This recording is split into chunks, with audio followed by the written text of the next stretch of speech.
L300, laging napuputulan ng rocker arm.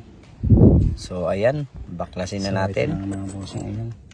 Ito wasak na mga bossing, ayan. Buhay na natin ito. Ito yung mga rocker arm. Ito yung camshaft.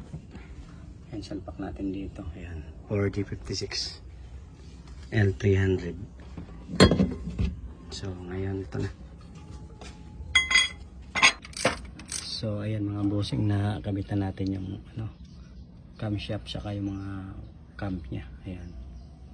So malapit na. Malapit na tayo mabuo.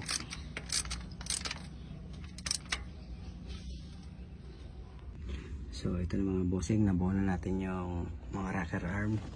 Ayan, nasalpak na natin. Ayan, ngayon ito naman salpak natin. So ayun na, nakabitan natin yung rocker arm. Ayan. Tune up na natin, saka yung timing belt kasunod na natin. So ayun mga boss, nakabitan natin yung timing belt. Ayan. Tune up na lang natin. Ayan, kailangan natin i-tune up to mga bossing. Ayan. So ayan, nag-tune up na natin mga bossing. Ayan. Ayun, start natin.